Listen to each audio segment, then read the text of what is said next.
Yes, നമ്മൾ ജ്ഞാനത്തെക്കുറിച്ച് കുറച്ചുകൂടി പഠിക്കാൻ പോവുകയാണ്. നമ്മൾ ജ്ഞാനം കൊണ്ട് നിറയാൻ വേണ്ടി ഇങ്ങനെ ദാഹിക്കുക. ദൈവം നൽകുന്ന ഏറ്റവും വലിയ അനുഗ്രഹമാണ് ജ്ഞാനം, അല്ലെങ്കിൽ നിധിയാണ് ജ്ഞാനം എന്ന് മാത്രമല്ല, നമ്മളെ സംബന്ധിച്ച് ജ്ഞാനസ്നാനത്തിലൂടെ ഈ നിധി നൽകി കഴിഞ്ഞിരിക്കുന്നു. ഈ നിധി നമ്മളിൽ നൽകി കഴിഞ്ഞിരിക്കുന്നു. ആ ഒരു അവബോധത്തിലേക്ക് നമ്മൾ വരിക. ഈശോ പറഞ്ഞു, മുട്ടുവിൻ തുറക്കപ്പെടും.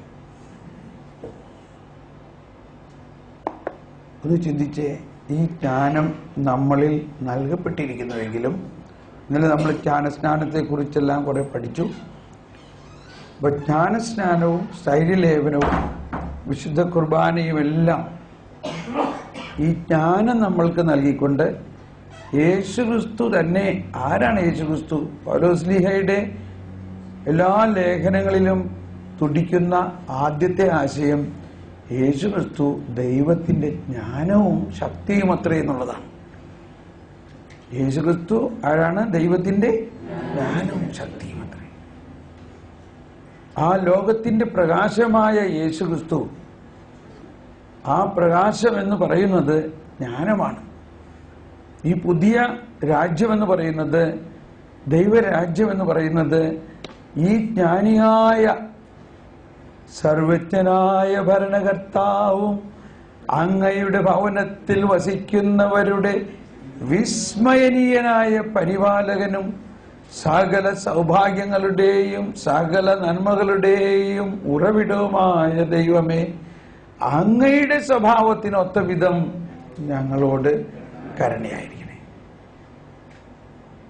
ഇതൊക്കെ നമ്മൾ പ്രാർത്ഥിക്കുന്നുണ്ടെങ്കിലും പള്ളിയൊക്കെ കഴിഞ്ഞ് പോകുമ്പോൾ എന്ത് പ്രാർത്ഥന, എന്ത് കർത്താവ്, എങ്ങനെയെങ്കിലും ഒന്നങ്ങ് മരിച്ചാൽ മതി, ഇങ്ങനെ നശിച്ച് ഈ ഒരു പ്രത്യാശയില്ലാത്തവരെ പോലെ സംസാരിക്കാൻ തോന്നുകയാണ് ചിലവരൊക്കെ. എന്തുകൊണ്ടാ ഈ കിട്ടിയത്? എന്താ? ഒരിക്കലും ഒരു അമ്മച്ചി തൻ്റെ മകനെ പഠിപ്പിച്ചു വലുതാക്കി ഫോറിനിൽ അയച്ചു. വളരെ കഷ്ടപ്പെട്ട് പഠിപ്പിച്ചു. വീട്ടുവേലയ്ക്കൊക്കെ പോയി പാത്രമെല്ലാം കഴുകി കിട്ടിയ കാശാ. പക്ഷെ അമ്മയുടെ പ്രത്യാശയാണ്, ഇവനൊന്ന് പഠിച്ച് നന്നായി കഴിഞ്ഞാൽ പിന്നെ എനിക്ക് വലിയ സമാധാനമായി. അങ്ങനെ അവൻ ഫോറിനിൽ ജോലിക്ക് പോവുകയാണ്. എല്ലാവരും കൂടി യാത്ര അയച്ചു. അവൻ പറഞ്ഞു, മമ്മിക്ക് എല്ലാ പ്രശ്നവും തീർന്നു, ഞാൻ പോയിട്ട് അവിടെ നിന്ന് ധാരാളം പൈസ അയക്കും. അമ്മച്ചി ഈ വീട് പണിയണം, ഈ കുടിൽ മാറ്റി നല്ലൊരു വാർക്ക് കെട്ടിടം ഉണ്ടാക്കണം, അമ്മയുടെ സാരിയൊക്കെ മാറ്റി നല്ല സാരി മേടിക്കണം, കുറച്ച് ആഭരണങ്ങളൊക്കെ മേടിച്ച് അടുത്ത പ്രാവശ്യം ഞാൻ വരുമ്പോഴേക്കും അമ്മ. ഇതെല്ലാം കഴിഞ്ഞ് അവൻ പോയി. പക്ഷെ 1 മാസം കഴിഞ്ഞു, അമ്മച്ചിക്ക് ഒരു പൈസയും കിട്ടണില്ല. 2 മാസം കഴിഞ്ഞു, അമ്മച്ചി ഒരു പൈസയും കാണണില്ല. 6 മാസം കഴിഞ്ഞു, അമ്മച്ചിയുടെ ദാരിദ്ര്യം വർദ്ധിച്ചു. സാരിയെല്ലാം കീറി വീടിന്റെ ഒരു വശം ഇടിഞ്ഞു. അങ്ങനെ ഇരിക്കെ ഇവന്റെ ഒരു സുഹൃത്ത് അതിലേ പോകുന്നപ്പോ അമ്മച്ചി വാതുക്കെ ഇങ്ങനെ ഇരുന്ന് കരയണ കണ്ട്, എന്തു പറ്റി അമ്മച്ചി? അവൻ പോയിട്ട് കത്തൊക്കെ അയക്കണില്ലേ? അവൻ പൈസയൊക്കെ അയച്ചില്ലേ? ഒന്നും പറയണ്ട മോനെ, അവൻ എന്നെ പറ്റിച്ചു. ഞാൻ ഇത്രയും കഷ്ടപ്പെട്ട് അവനെ വളർത്തിയെടുത്ത് അയച്ചതാണല്ലോ. എന്നിട്ട് എന്തു പറ്റി? അവൻ ഒരു പൈസ അയച്ചെന്നില്ല ഇതുവരെ. 6 മാസമായി. ഇതേ കുടില് ഒരു വശം വീഴണം, ഇതേ എനിക്കിവിടെ ഭക്ഷണം കഴിക്കാണ്ട് എൻ്റെ വയറൊട്ടി, എൻ്റെ സാരിയെല്ലാം കീറി, ഞാൻ എന്ത് ചെയ്യുമെന്ന് അറിഞ്ഞൂടാ. എന്താണ് അമ്മച്ചി പറയണേ? അപ്പോഴേക്കും അവൻ വീടിന്റെ വരാന്തയിലേക്ക് ഇങ്ങനെ വന്നു. ആ കുടിലിന്റെ അകത്തേക്ക് കയറി. അമ്മച്ചി എന്തേ പറയണേ? അവനൊന്നും അയച്ചു തന്നില്ലേ? അവൻ കത്തൊക്കെ അയച്ചു തന്നോ? കത്തൊക്കെ വരണുണ്ട്, അതിന്റെ കൂടെ അവരെന്തോ പടങ്ങളൊക്കെ അയക്കണുണ്ട്. അതൊക്കെ ഞാൻ ഇവിടെ ഒട്ടിച്ചു വെച്ചിട്ടുണ്ട്. എവിടെ? കാണട്ടെ. അവൻ നോക്കിയപ്പോ എന്താ?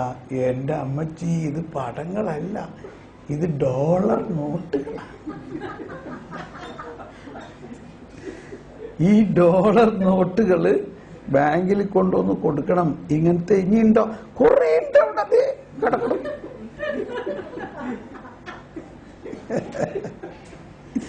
മനസ്സിലായോ? കാര്യം മനസ്സിലായോ? നമ്മൾക്ക് എന്താ ലഭിച്ചിരിക്കണേ? ജ്ഞാനസ്നാനമാണ് ലഭിച്ചിരിക്കുന്നത്.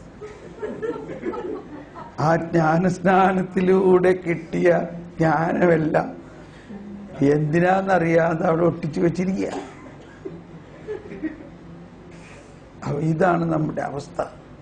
നമ്മൾക്ക് കർത്താവ് ഓരോ ദിവസവും ഡോളർ നോട്ടുകൾ അയച്ചിട്ട്, ദൈവത്തിൻ്റെ ജ്ഞാനം തന്നെ അയച്ചിട്ട് നമ്മളത് അറിയുന്നില്ല. ഇത്രയുള്ള വ്യത്യാസം. നമ്മളുടെ കയ്യിൽ ഇതെല്ലാം ഉണ്ട്. ഇപ്പോ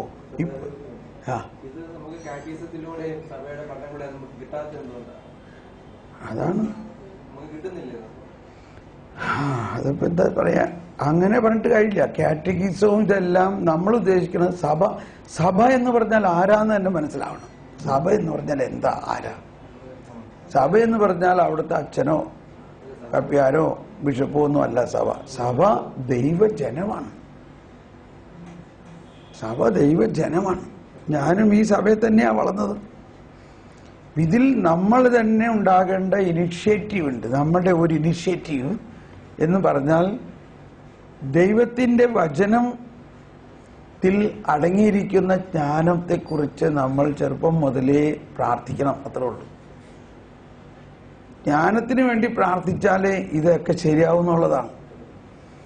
നമ്മൾ ആരെയും കുറ്റം പറഞ്ഞിട്ട് കാര്യമില്ല. ആരെയും കുറ്റം പറഞ്ഞിട്ട് കാര്യമില്ല. ഓക്കെ. അപ്പോൾ ഒരു ആശയം പറയാണ്. ജ്ഞാനത്തിൻ്റെ അല്ലെങ്കിൽ കാറ്റഗിസത്തിൽ 295 ഖണ്ഡികയിൽ പറയുന്നത് ഇതാണ്: ജ്ഞാനവും സ്നേഹവും കൊണ്ടാണ് ദൈവം സകലതും സൃഷ്ടിച്ചത്.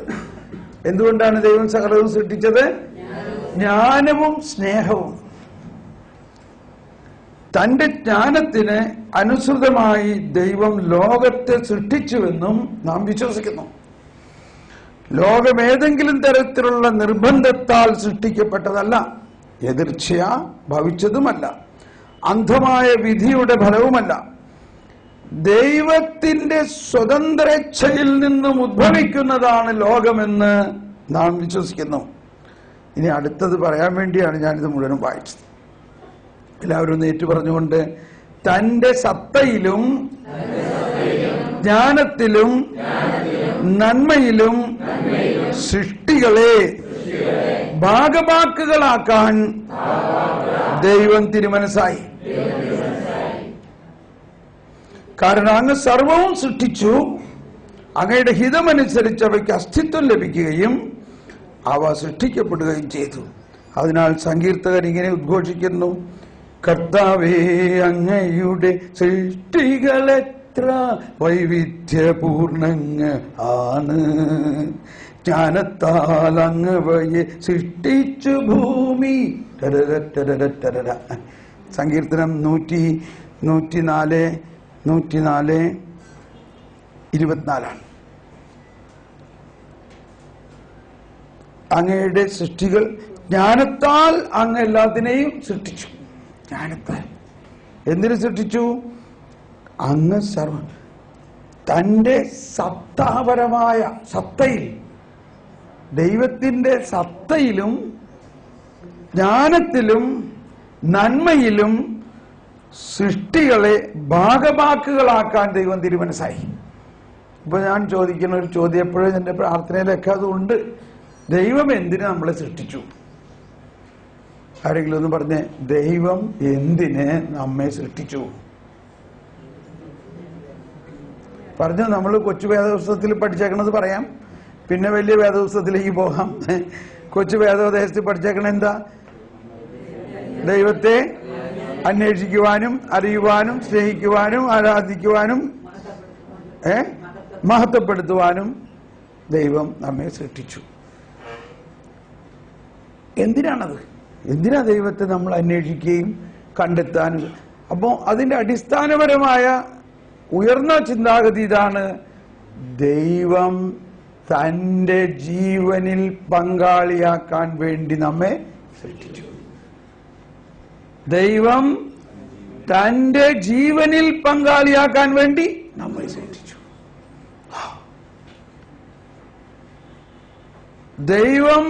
ദൈവത്തിന് വേണ്ടി നമ്മെ സൃഷ്ടിച്ചു എന്ന് പറഞ്ഞ എല്ലാവരും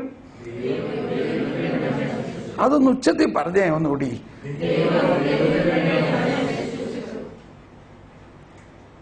ഷോക്കടിച്ചോ? കാരണം ഇത്രയും ദിവസവും നമ്മൾ വിചാരിച്ചേക്കണ എന്താ, എനിക്ക് അത് ചെയ്യണം, എനിക്ക് അങ്ങനെ ചെയ്യണം, ഇന്ന ജോലി ചെയ്യണം, ഇങ്ങനെ ഇത് പഠിച്ച് അവിടെ പോണം അവിടെ പോണം, ഇങ്ങനെ കുറേ പരിപാടികളാണ് നമ്മുടെ ഉള്ളിൽ. പക്ഷേ ആരാണ് ഇതിൻ്റെയൊക്കെ ഉത്തരവാദി? ഒരിക്കൽ ഞാനിങ്ങനെ ബോംബെയിൽ ഒരു ധ്യാനം നടത്താനായിട്ട്, അപ്പം ബോംബെയിലൊക്കെ കുറച്ച് കൗൺസിലിംഗ് ഒക്കെ ആവശ്യമാണ്. അപ്പോൾ ധ്യാനം കഴിഞ്ഞാൽ പിന്നെ ആളുകൾ, ഒരു സഹോദരി വന്നിട്ട് പറഞ്ഞു, ഞാൻ കല്യാണം കഴിക്കണ്ടെന്ന് തീരുമാനിച്ചു, ഇനിയിപ്പോൾ എനിക്ക് എന്ത് ചെയ്യണം എന്നുള്ള കാര്യമൊന്ന് ബ്രദർ പ്രാർത്ഥിച്ച് പറഞ്ഞേ. അപ്പം ഞാൻ പറഞ്ഞു, നീ ആരോട് ചോദിച്ചിട്ടാ തീരുമാനിച്ചേ? അതെന്റെ തീരുമാനം. ഇതാണ് ഇല്ലേ, നമുക്ക് സ്വതന്ത്രമായിട്ട് തീരുമാനിക്കാനുള്ള അവകാശമില്ലേ? ഞാൻ കല്യാണം കഴിക്കണത് വേണ്ടെന്നുള്ളത് ഞാനല്ലേ തീരുമാനിക്കേണ്ടത്? ഞാൻ പറഞ്ഞു, ക്ഷമിക്കണം, നിന്നെ എന്തിനാ ദൈവം സൃഷ്ടിച്ചേ? ഒരുപക്ഷെ ദൈവത്തിന് നിന്നിലൂടെ 2-3 വിശുദ്ധന്മാരെ ഉണ്ടാക്കാനും ഒരു ബിഷപ്പിനെയും ഒരു മാർപ്പാപ്പേനെയൊക്കെ ഉണ്ടാക്കാനും ആഗ്രഹം ഉണ്ടായിരുന്നുവെങ്കിൽ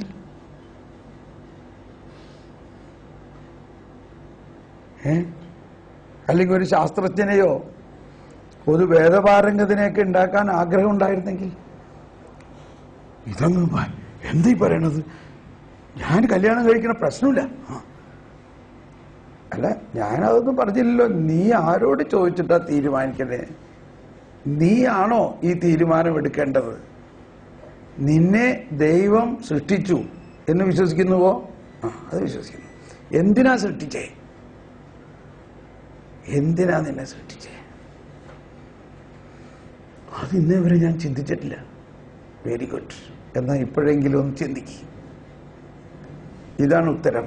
ദൈവം എന്നെ ദൈവത്തിന് വേണ്ടി സൃഷ്ടിച്ചു എന്ന് പറഞ്ഞെല്ലാവരും. ദൈവം എന്നെ. ഇപ്പൊ നമ്മുടെ കോൺഫിഗറേഷനൊക്കെ ശരിയാവും. മനസ്സിലായിട്ടുണ്ടോ? ഇപ്പൊ ഞാനിവിടെ വന്ന് ഇറങ്ങിയ വഴി എനിക്ക് 2 SMS കിട്ടി. Welcome to New Delhi. ഒരു ഇവിടുത്തെ ടെലിഫോൺകാർ പറയാം. പടേന്ന് അപ്പൊ തന്നെ വേറൊരു SMS വന്ന്, കേരളത്തിൽ നിന്നുള്ള SMS, you are on roaming, എല്ലാ കോളിനും എക്സ്ട്രാ ഇത്രയും ചാർജ് വരും, യു ഹാവ് ഗോൺ ഔട്ട്, നിങ്ങൾ ഞങ്ങളുടെ പരിധി വിട്ട് പോയിരിക്കുന്നു, അതുകൊണ്ട് യു ആർ ഓൺ റോമിംഗ്. കണ്ട എന്റെ കറക്കം ആരോ വീക്ഷിച്ചുകൊണ്ടിരിക്കണം. നിങ്ങൾ കറങ്ങിക്കൊണ്ടിരിക്കുകയാണ്, നിങ്ങളെ നിരീക്ഷിച്ചുകൊണ്ടിരിക്കുന്നു. നീ എവിടെ ആയാലും ഞാൻ നിന്നെ അറിയും, നീ പാതാളത്തിൽ പോയാലും ഞാൻ നിന്നെ അറിയും, നീ സ്വർഗത്തിൽ പോയാലും ഞാൻ നിന്നെ അറിയും, നിന്റെ ഓരോ സെന്റിനും ഇത്ര കാശ്. അപ്പൊ ഇവർക്ക് എങ്ങനെ എന്നെ മനസ്സിലായി? ഈ സിമ്മ് ഒരു നെറ്റ്വർക്കുമായിട്ട് കണക്ഷൻ ഉണ്ട് ഇല്ലേ? എന്ന പോലെ നമ്മുടെ ആത്മാവ് ദൈവത്തിന്റെ ഒരു സിമ്മാണ്.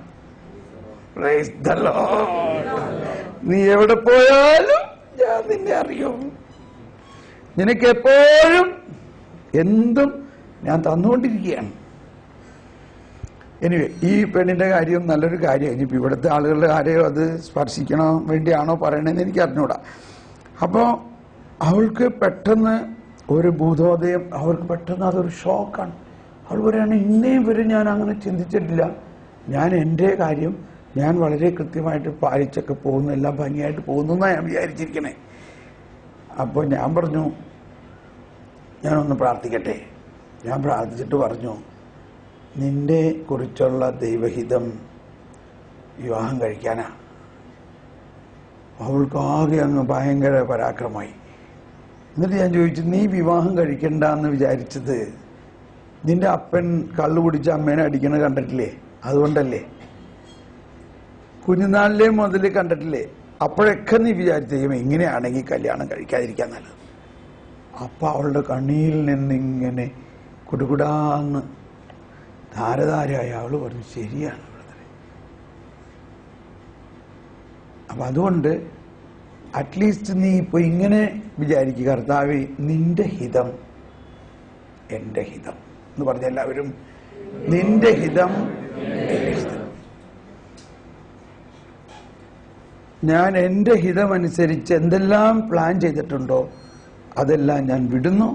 കാരണം എന്നെ അങ്ങ് സൃഷ്ടിച്ചത് അങ്ങയുടെ സത്തയിലും ജ്ഞാനത്തിലും ഭാഗഭാഗാകാൻ വേണ്ടിയാണ്. ഈ ഭാഗഭാഗിത്വമാണ് നമ്മൾ സ്വന്തം ഇഷ്ടം ചെയ്യുമ്പോൾ നഷ്ടപ്പെടുന്നത്. നമുക്ക് 10 മിനിറ്റേ കൗൺസിലിങ്ങിന് ടൈമുള്ളൂ. ഞാൻ പ്രാർത്ഥിച്ചു, ആളെ വിട്ടു. അത് കഴിഞ്ഞ് 5 വർഷം കഴിഞ്ഞപ്പോൾ ഞാൻ വീണ്ടും ബോംബെയിൽ വേറൊരു ധ്യാനം നടത്താൻ ചെല്ലുന്നത് കപ്പിൾസ് റിട്രീറ്റായിരുന്നു. കപ്പിൾസിന് വേണ്ടി മാത്രമുള്ള ധ്യാനം, കപ്പിൾസിന് വേണ്ടി മാത്രമുള്ള ധ്യാനം. അവിടെ ചെന്നപ്പോൾ ആളുകളൊക്കെ വന്ന് തുടങ്ങുന്നുള്ളൂ. കാറിറങ്ങിയ ഉടനെ തന്നെ ഒരു കപ്പിൾ ഒരു കുട്ടിയുമായിട്ട് ഓടി എൻ്റെ അടുത്ത് വന്നു. പറഞ്ഞ്, ബ്രദർ എന്നെ അറിയോ? ഞാൻ ചോദിച്ചേ, അങ്ങനെ ചോദിച്ചാൽ ഞാൻ ഒരുപാട് പെട്ടെന്ന് എനിക്ക് എല്ലാവരും ഓർത്തിരിക്കാൻ പറ്റില്ലല്ലോ, ക്ഷമിക്കണം. ഒരിക്കൽ ഇങ്ങനെ 5-6 വർഷം മുമ്പ് ബ്രദർ വന്നപ്പോൾ ഞാൻ കൗൺസിലിങ്ങിന് വന്നില്ലേ, കല്യാണം ഞാൻ കഴിക്കലില്ല എന്നിട്ട് ബ്രദർ പറഞ്ഞില്ലേ, അത് ഞാനാണ്. അന്ന് അത് കഴിഞ്ഞ് പോയപ്പോൾ എനിക്ക് ശക്തമായ പ്രചോദനം തോന്നി, ഞാൻ കല്യാണം കഴിക്കണം. ഇതാ എൻ്റെ ഭർത്താവ്, ഇതാ അന്ന് പറഞ്ഞില്ലേ ഒരു വിശുദ്ധനെ കർത്താവ് തരാൻ, ഇവളുടെ പേര് എസ്തർ എന്നാണ്. ഓ, എന്നിട്ട് അതിന്റെ പിന്നിൽ പറഞ്ഞ വേറൊരു കാര്യം പറയാമോ, ഭയങ്കര രസമാണ്. പറഞ്ഞു, ഞാനത് കഴിഞ്ഞ് കല്യാണം കഴിക്കാൻ തീരുമാനിച്ച് ഇങ്ങനെ പ്രാർത്ഥിച്ച് നടക്കുമ്പോൾ ഇദ്ദേഹത്തെ കണ്ടുമുട്ടി. ഇദ്ദേഹം 10 വർഷം മുമ്പ് എൻ്റെ പുറകെ പ്രേമിച്ച് നടന്ന ആളായിരുന്നു. ഞാൻ പറഞ്ഞു, എന്നെ പ്രേമിക്കണ്ട, ഞാൻ കല്യാണം കഴിക്കില്ല എന്ന് പറഞ്ഞില്ലേ എന്നും പറഞ്ഞ് ഇയാളെ ആട്ടി ഓടിച്ചു ഞാൻ. ഇയാളുടെ മനസ്സ് നൊന്ത്, ഇയാൾ ഇത്രയും പ്രേമിച്ച ഈ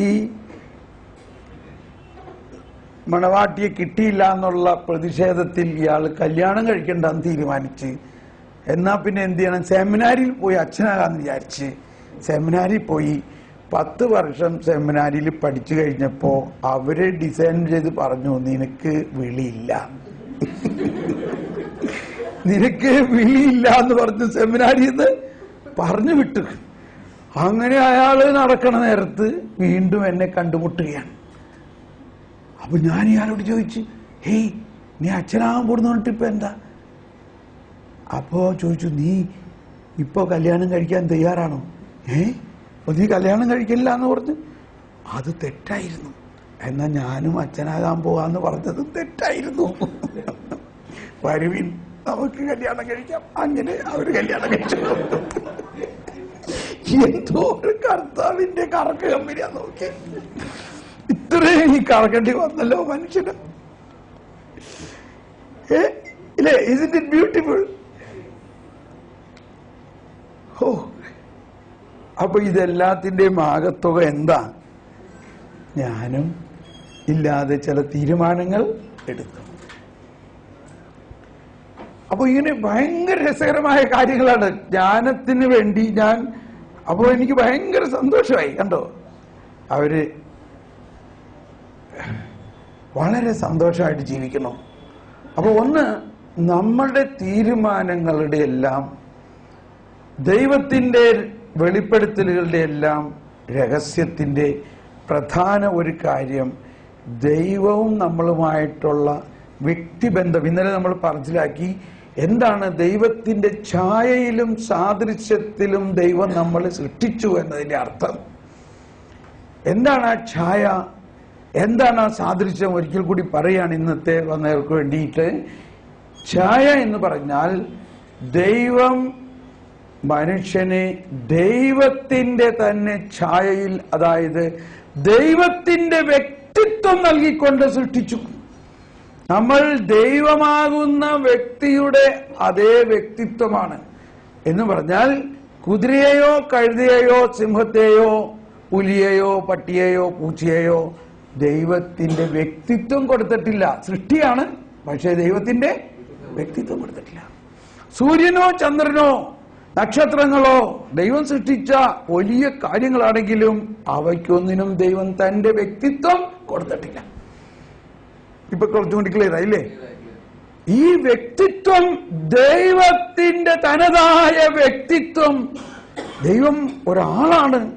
ദൈവത്തിൽ 3 ആളുകളുണ്ട്, 3 വ്യക്തികളുണ്ട്. ആ വ്യക്തിത്വം ദൈവം മനുഷ്യന് മാത്രമേ നൽകിയിട്ടുള്ളൂ. ഒരു രസകരമായ സംഭവം പഴയ നിയമത്തിൽ. ഒന്ന് കൈവീശി കാണിച്ച്. നമ്മുടെ കൈവീശലിന് ഒരു ചട്ടമുണ്ട്. കൈവീശി അടുത്ത അപ്പുറത്തും ഇപ്പുറത്തുള്ള ആളെ ഒന്ന് തട്ടണം.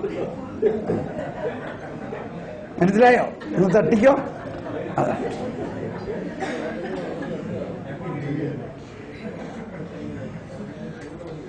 സഹായം ദൈവത്തിൽ നിന്ന്. എല്ലാവരും ഉച്ചത്തിൽ വിളിച്ചു പറഞ്ഞേ, സഹായം. നമ്മളിവിടെ ഹിന്ദിക്കാര് ദൈവത്തെ സ്തുതിക്കണമായിരുന്നു. സ്തുതിക്കട്ടെ, പറഞ്ഞു നോക്കണമല്ലോ. ജയ് വിളിക്കണം കേട്ടോ. ഏറ്റവും ശബ്ദത്തിൽ വിളിക്കണം. ബോലോ പ്രഭു യേശു ക്രിസ്തു കീ. പോരാ പോരാ പോരാ പോരാ പോരാ. നിങ്ങൾ ശബ്ദം മുഴുവനും കർത്താവിന് കൊടുക്കണം. ഈ ശബ്ദം ആര് തന്നതാ? കർത്താവ് തന്നതാ. ഈ ശബ്ദം മുഴുവനും കർത്താവിന് കൊടുത്തുകൊണ്ട് ഇത് പറഞ്ഞേ, ബോലോ പ്രഭു യേശു ക്രിസ്തു കീ. Praise the Lord. കണ്ടോ, ഇത്രയും ശബ്ദം ഉണ്ടായിരുന്നിട്ട് അത് മുഴുവൻ അവിടെ വെച്ചുകൊണ്ടിരിക്കായിരുന്നില്ലേ? പണ്ട് ഡിവൈനിലൊരു ധ്യാനം, വലിയ ജനക്കൂട്ടങ്ങളുള്ള ധ്യാനമാണ്. ഞാൻ ധ്യാനിപ്പിക്കുന്നു. ഡിവൈനിലെ മെയിൻ സ്റ്റേജ് 5 ദിവസത്തേക്ക് എന്റെ കയ്യിൽ വിട്ടു തന്നിരിക്കുക പനക്കിലച്ചൻ. ഒന്ന് ആലോചിച്ച് നോക്കി. പനക്കിലച്ചൻ പോലും അങ്ങനെ ധ്യാനിപ്പിച്ചിട്ടുണ്ടാവില്ല. 5 ദിവസം ഫുള്ളായിട്ടേ 10,25,000-30,000 ആൾക്കാർ വന്നേക്കണം. ആൾക്കാർ ജയില് ചാടി, മതില് ചാടി കയറി വന്നേക്കണം, ഗേറ്റ് അടച്ചിട്ട്. അപ്പൊ ഈ ന്യൂസ് കേട്ട് എന്റെ അപ്പൻ വന്നു, എങ്ങനെയുണ്ട് ഇവന്റെ ധ്യാനം എന്ന്. അപ്പനൊരു നല്ല അധ്യാപകനാണ്, ബൈബിൾ മുഴുവനും അറിയാവുന്ന ആളാണ്. അപ്പൊ അച്ഛന്മാര് പറഞ്ഞു, സാറ് 2 വാക്ക് പറയും. കേരളത്തിലെ ബെസ്റ്റ് ടീച്ചേഴ്സ് അവാർഡൊക്കെ കിട്ടിയാണ്. അപ്പൊ അപ്പൻ കയറിയിട്ട് പറഞ്ഞ് കുറെ കാര്യങ്ങളൊക്കെ പറഞ്ഞിട്ട് അത് ഇനെ ഉപസംഹരിച്ചുകൊണ്ട് പറയാണ്, ഈ മകൻ എൻ്റെ മൂത്ത മകനാണ്. ഇവനെ അമ്മ പ്രസവിക്കുമ്പോൾ ഞാൻ അടുത്ത മുറിയിൽ മുട്ടുകുത്തി പ്രാർത്ഥിച്ചുകൊണ്ടിരിക്കുകയായിരുന്നു. ഇവന്റെ ആദ്യ ശബ്ദം കേൾക്കാൻ ഞാൻ കാതോർത്തിരിക്കുകയായിരുന്നു. ഇവന്റെ ആദ്യ ശബ്ദം കേട്ട മാത്രയിൽ ഞാൻ അത് ദൈവത്തിന് സമർപ്പിച്ചു. ആ ശബ്ദമാണ് നിങ്ങളിപ്പോൾ കേൾക്കുന്നത്. അപ്പൊ സ്നേഹമുള്ളവരെ, മാതാപിതാക്കളായ നമ്മൾക്ക് ദൈവം നൽകിയിരിക്കുന്ന വലിയ കാര്യങ്ങളാണ് ഇതെല്ലാം. അങ്ങനെ നമ്മുടെ ജീവിതത്തിന്റെ ദൈവത്തിന്റെ വ്യക്തിത്വവുമായിട്ടൊരു ബന്ധമുണ്ട്. ആ ദൈവത്തിന്റെ വ്യക്തിത്വം ദൈവം നമുക്ക് നൽകിയിരിക്കുന്നത് നമ്മളുമായിട്ട് ഒരു വ്യക്തിബന്ധമുണ്ടാകാൻ വേണ്ടിയാണ്. വ്യക്തിബന്ധം, നമ്മളുമായിട്ട് വ്യക്തിബന്ധം. ഞാൻ പറയാൻ വന്നത്, ആദത്തിനോട് കർത്താവ് പറഞ്ഞു, ഈ പ്രപഞ്ചത്തിൽ സൃഷ്ടിച്ചേക്കണതെല്ലാം നിനക്ക് വേണ്ടിയാ, അതുകൊണ്ട് നീ അതിന് പേരിട്ടോ, അതായിരിക്കും അതിന് പേര്. എന്നിട്ട് ആദം എന്ത് ചെയ്തു? പിറ്റേ ദിവസം രാവിലെ ഇരുന്നു, ആദത്തിന്റെ മുമ്പിലൂടെ ഓരോ ഫാഷൻ പരേഡ് മാതിരി കുതിര പോണു, കുതിര, കഴുത, കഴുത, ഓരോന്നിനും പേരിട്ടു. എന്നിട്ട് എഴുതിയിരിക്കുകയാണ്, എങ്കിലും അവനിണങ്ങിയ ഒരു തുണയെ അതിൽ കണ്ടില്ല. അപ്പൊ ഇതിന്റെ ഇടയിൽ ഇയാളുടെ നോട്ടം എന്തായിരുന്നു? നമ്മളുടെയൊക്കെ മാതിരി തന്നെ ആയിരുന്നില്ലേ? ഇത് കർത്താവ് പറഞ്ഞിരുന്നു അവനോട്. ഇതിനൊക്കെ പേരിടാനേ പറഞ്ഞോളൂ. പക്ഷെ ഈ പേരിടുന്ന സമയത്ത് ഇതിന്റെ ഇടയിൽ അവന്റെ ഒരു കണ്ണിതിന്റെ ഇടയിൽ നമുക്ക് പറ്റിയ ആരെങ്കിലും ഒന്നുണ്ടോ? നമ്മളിത് സ്കൂളിൽ പഠിക്കുമ്പോഴേ നോക്കാൻ തുടങ്ങിയേക്കണതാ. എനിവേ, അപ്പൊ എന്തുകൊണ്ട് ആദത്തിന് ഈ മൃഗങ്ങളുടെയും പക്ഷിജാതികളുടെയും ഇടയിൽ ഒന്നിനും അവന് പറ്റിയൊരു തുണയെ കണ്ടില്ല? എന്തുകൊണ്ട് കണ്ടില്ല? അവയിൽ ഒന്നും അവന്റെ വ്യക്തിത്വവുമായിട്ട് മാച്ചല്ലായിരുന്നു. ഇപ്പൊ അത് എഴുതിയേക്കണതിന്റെ സാരാംശം അതായിരുന്നിരിക്കണം. ദൈവം മനുഷ്യന് മാത്രമേ ദൈവത്തെ പോലെയുള്ള വ്യക്തിത്വം കൊടുത്തിട്ടുള്ളൂ. ഓക്കെ, അപ്പോ ഈ ജ്ഞാനത്തിന്റെ ആ പ്രവർത്തനത്തിന്റെ ഉറവിടമാണ് ഞാൻ പറയുന്നത്. നമ്മളെ ദൈവം സൃഷ്ടിച്ചത് ദൈവത്തിന്റെ തന്നെ സത്തയിൽ പങ്കാളിയാകാനാണ് നമ്മളെ സൃഷ്ടിച്ചത്. ദൈവം സത്തയിൽ ജ്ഞാനിയും നല്ലവനുമാണ്. സത്തയിൽ ആരാണ്? ജ്ഞാനിയും നല്ലവനുമാണ്. അതുകൊണ്ട് തന്നെ ജന്മനാ നമ്മളിൽ ദൈവത്തിന്റെ ജ്ഞാനവും നന്മയും ദൈവം നൽകുന്നുണ്ട്. അത് നമ്മൾ ഉപയോഗിക്കണം. നമ്മൾ ആ ദൈവീക ജ്ഞാനത്തിലൂടെ നമ്മൾ വളരണം, പ്രവർത്തിക്കണം. പ്രാർത്ഥിക്കാം. പരിശുദ്ധാത്മാവേ ജ്ഞാനം നൽകണമേ. പരിശുദ്ധാത്മാവേ ജ്ഞാനം നൽകണമേ. ഇനി ജ്ഞാനത്തിന്റെ പുസ്തകത്തിൽ 6-ാം അധ്യായത്തിൽ നമ്മൾ വായിച്ചു. 14-ാമത്തെ വചനത്തിൽ പറയുന്നതായിരുന്നു, പ്രഭാതത്തിൽ ഉണർന്ന്, എല്ലാവരും ഒന്നുകൂടി, പ്രഭാതത്തിൽ ഉണർന്ന് അവളെ തേടുന്നവർ പ്രയാസം കൂടാതെ അവളെ കണ്ടുമുട്ടും. അവൾ വാതിക്കൽ തന്നെ കാത്തു നിൽപ്പുണ്ട്. അവളിൽ ചിന്തയുറപ്പിക്കുന്നതാണ്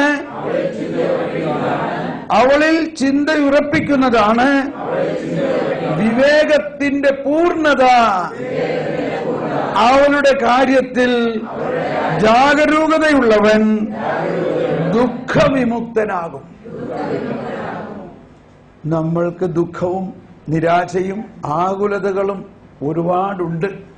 പ്രധാനമായിട്ട് അതിന് കാരണം ഒന്ന് ചിന്തിച്ചേ, നമ്മളുടെ ദുഃഖത്തിന്റെയും നിരാശയുടെയും കാരണമായിട്ടുള്ള ചില പ്രശ്നങ്ങൾക്ക് കാരണം നമ്മൾ ദൈവത്തിന്റെ ജ്ഞാനത്തോട് ചോദിക്കാതെ എടുത്ത തരം തീരുമാനങ്ങളല്ലേ? സിമ്പിൾ അല്ലേ? ദൈവത്തിന്റെ ജ്ഞാനം ചോദിക്കാതെ, ദൈവത്തോട് ചോദിക്കാതെ പെട്ടെന്ന് ഒരു മാനുഷിക ലാഭം നോക്കിയിട്ട് ചില തീരുമാനങ്ങൾ എടുത്തു. ആ തീരുമാനങ്ങളനുസരിച്ച് കാര്യങ്ങൾ മുന്നോട്ട് പോയില്ല. അത് പൊളിഞ്ഞു, അത് തകർന്നു, ഇതേ പ്രശ്നങ്ങളായി. പക്ഷേ ഇനിയും ദൈവത്തിനോട് പറയാം, കർത്താവേ, ഇനി ഇതിൽ നിന്ന് കരയേറാനുള്ള ജ്ഞാനം തരണം. ദൈവം എപ്പോഴും റെഡിയാണ്. ജ്ഞാനത്തിന്റെ പുസ്തകത്തില് 14-ാമത്തെ അധ്യായം വളരെ രസകരമാണത്. 14-ാമത്തെ അധ്യായം അതിൽ പറയുന്നത്,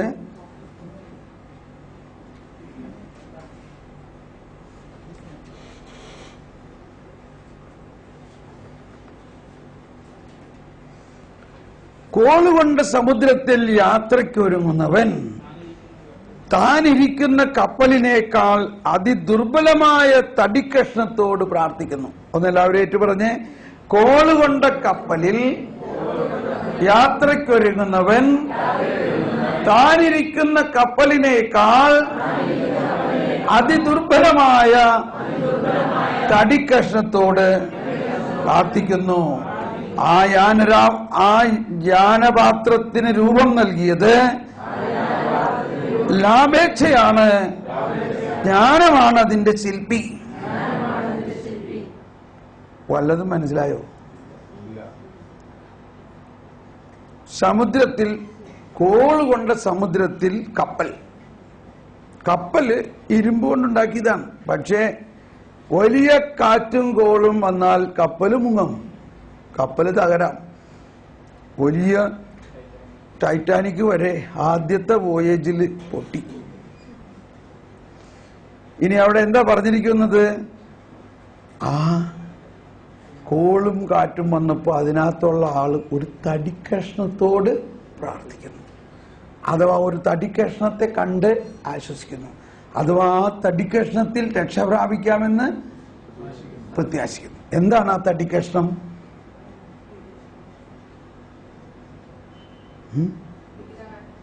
എന്താണ്?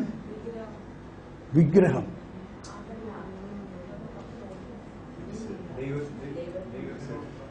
എന്താണ് ആ തടി കഷ്ണം?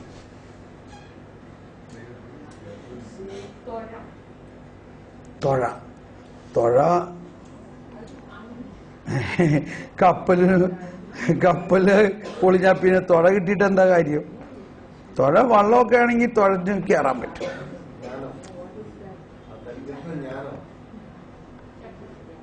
എന്തെന്നാ? കൊടി അല്ലല്ല.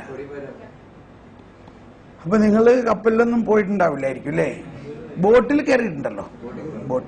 ബോട്ടിൽ കയറുമ്പോ ശ്രദ്ധിച്ച് കാണും, ആ ബോട്ടിന്റെ സൈഡിൽ തന്നെ മരത്തിന്റെ ഒരു റൗണ്ടായിട്ട് ഉണ്ടാക്കിയിട്ടുള്ള ഒരു സാധനം കാണാം.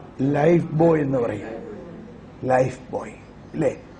അതാണ് ഈ പറയണ തടി കഷ്ണം.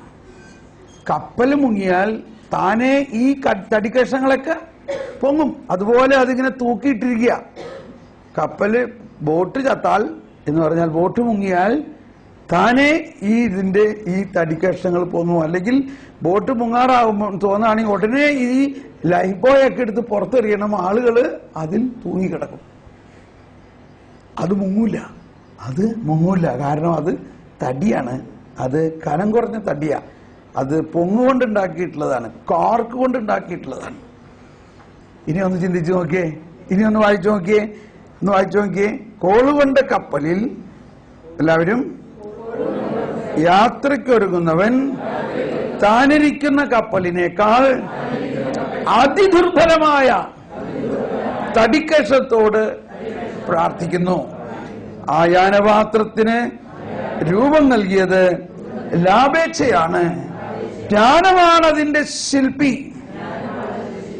എല്ലാവരും ഒച്ചിൽ പറയാത്ത എന്താ? പിതാവേ, അങ്ങയുടെ പരിപാലനയാണ് അതിനെ നയിക്കുന്നത്. അവിടുന്ന് കടലിൽ അതിനൊരു പാത നൽകി, തിരകൾക്കിടയിലൂടെ ഒരു സുരക്ഷിത മാർഗം. അങ്ങനെ അവിദഗ്ധനും കടൽ യാത്ര ചെയ്യാമെന്ന് വരുമാറ് ഏതാപത്തിൽ നിന്ന് രക്ഷിക്കാൻ അങ്ങയ്ക്ക് കഴിയുമെന്ന് കാണിച്ചു. അങ്ങയുടെ ജ്ഞാനത്തിന്റെ പ്രവൃത്തികൾ നിഷ്ഫലമാകരുതെന്ന് അങ്ങയുടെ ഹിതമാണ്. മനുഷ്യർ തീരെ ചെറിയ തടിക്കഷ്ണത്തിൽ പോലും ജീവരക്ഷ ഉറപ്പിച്ച് തിരകളിലൂടെ ചെങ്ങാടത്തിൽ സുരക്ഷിതരായി കരയ്ക്കടുക്കുന്നു. അപ്പോ ഈ തടിക്കഷ്ണം ഇപ്പൊ കപ്പല് മുങ്ങി, പക്ഷെ തടിക്കഷ്ണത്തുമ്പോ പിടികിട്ടി. ഇനി എങ്ങനെ നമ്മൾ കരയ്ക്കെടുക്കും? തടിക്കഷ്ണത്തിൽ നമുക്ക് എഞ്ചിനോ നമുക്ക് തുഴയാനോ ഒരു സംവിധാനമില്ല. ദൈവം തന്നെ അതിനെ പരിപാലിച്ചുകൊണ്ട് തിരകൾ ഇതിനെ തിരകൾ തന്നെ ഇതിനെ തള്ളി കരയ്ക്കടുപ്പിക്കും. അപ്പൊ തിരകൾ വേണം. ഇങ്ങനെ വലിയൊരു സിദ്ധാന്തമാണ്. എത്ര വലിയ പ്രശ്നങ്ങളുടെ ഇടയിലും കർത്താവ് ഒരു തടിക്കഷ്ണം നമുക്ക് വേണ്ടി വെച്ചിട്ടുണ്ടാവും. Praise the Lord. മനസ്സിലായോ? ദൈവ പരിപാലനയാണ് അതിനെ നയിക്കുന്നത്. അപ്പൊ നമ്മൾക്ക് ജ്ഞാനം കിട്ടിക്കഴിഞ്ഞാൽ എന്ത് പ്രശ്നങ്ങളുണ്ടെങ്കിൽ ഉടനെ ചിന്തിക്കണം, എവിടെയാണ് ആ ഒരു തടിക്കഷ്ണം ദൈവം നമുക്ക് വേണ്ടി കരുതി വെച്ചിട്ടുണ്ടാവും. അപ്പൊ നമ്മളുടെ ജീവിതം എന്ന് പറഞ്ഞാൽ, ക്രിസ്തീയ ജീവിതം എന്ന് പറഞ്ഞാൽ പ്രശ്നങ്ങളില്ലാത്ത ഒരു സമാധാനമല്ല. ക്രിസ്തീയ സമാധാനം എന്ന് പറഞ്ഞാൽ എല്ലാ പ്രശ്നങ്ങളെയും ഒഴിവാക്കുന്ന ഒരു സമാധാനമല്ല. ഇപ്പൊ കർത്താവ് ഈശോ മിശിഹ അപ്പസ്തോലന്മാരോട് കൂടി വള്ളത്തിൽ യാത്ര ചെയ്യണം. വള്ളത്തിൽ കയറി അവർ തലേണ വെച്ച് കൊടുത്ത് ഈശോയ്ക്ക് തലേണ വെച്ച് വള്ളത്തിൽ കിടന്നുറങ്ങണം. ഈശോ ഉറങ്ങാൻ തുടങ്ങിയപ്പോഴേക്കും തിരമാലകൾ ഉയരാൻ തുടങ്ങി. കാറ്റൂതി, വലിയ തിരമാലകളും കൊടുങ്കാറ്റും. വള്ളത്തിൽ വെള്ളം കയറി, വള്ളം മുങ്ങാറായിട്ടും ഈശോയ്ക്ക് ഒരു കുഴപ്പമില്ല. സമാധാനമായിട്ട് ആൾ കിടന്നുറങ്ങണം. ഇതാണ് ക്രിസ്തീയ സമാധാനം.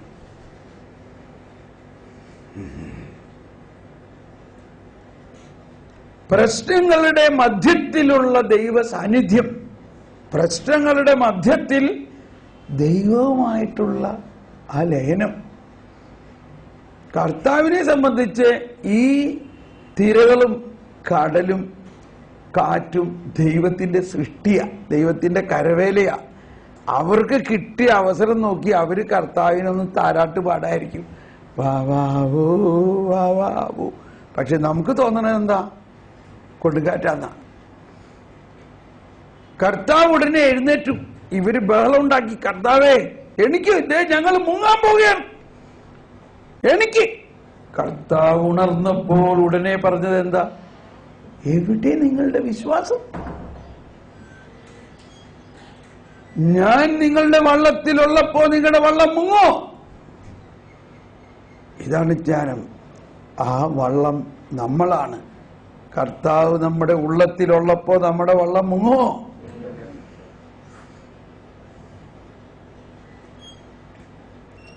ജ്ഞാനത്തിന്റെ പുസ്തകം വീണ്ടും 6-ാം അധ്യായത്തിലേക്ക് വരാം.